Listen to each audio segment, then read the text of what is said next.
House వైఫ్గా ఉన్న వాళ్ళకి ఉన్న అతిపెద్ద సమస్య ఏంటంటే వాళ్ళ చేతిలో వాళ్ళ జీవితం ఉండదు.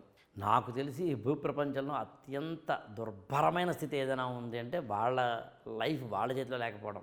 కానీ క్లోజ్గా చూస్తే ఈ ప్రపంచంలో ఎవ్వడి టైం వాడి చేతిలో ఉండదు. సక్సెస్ అవ్వాలనుకుంటే, బతకాలనుకుంటే, గొప్పగా బతకాలనుకుంటే, పనికి మాలిన వాళ్ళలాగా బతకాలనుకుంటే రోడ్డు పక్కన కూర్చుని ఏ పని చేయకుండా ఎవరితో సంబంధం లేకుండా యూట్యూబ్లో ఏదో చూసుకుంటూ బతికేసేమో తప్ప జీవితంలో ఒక ముఖ్యమంత్రి గారిని తీసుకోండి, ఆయన టైం ఆయన చేతిలో ఉంటుందా?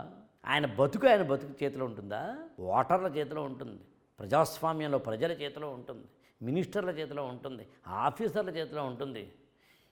ఏదో మనకు అనిపిస్తుంది ఆయన బాగా హాయిగా, అబ్బే కాదు. ఒక ఎంప్లాయీ ఉదయం 9 అంటే 9కి వెళ్ళి పంచుకారు కొట్టాల్సిందే, లేదా శాలరీ కట్ అవుతుంది. మరి ఇంకేం చేతిలో ఉంది జీవితం? ఒక టీచర్కి ఒక 100 మంది స్టూడెంట్స్ కింద కూర్చుని ఉంటారు, ప్రిపేర్ అవ్వాలి, రాయాలి, చెప్పాలి.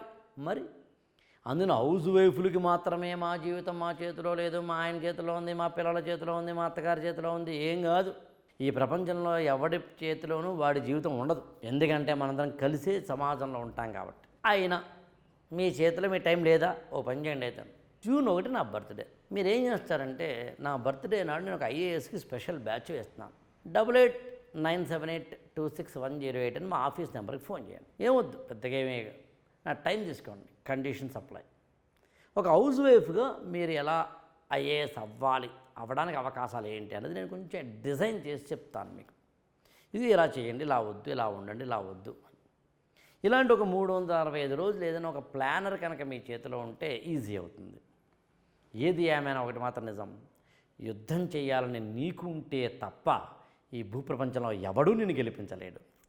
ఎంతమంది వచ్చి కోచింగ్ ఇచ్చినా, ఎంతమంది ద్రోణాచార్యులు వచ్చినా, ఎన్ని పాంచజన్యాలు ఊదినా, ఎన్ని బ్రహ్మాస్త్రాలని చేతిలో పెట్టినా యుద్ధం చేయాల్సింది నువ్వే, గెలవాల్సింది నువ్వే.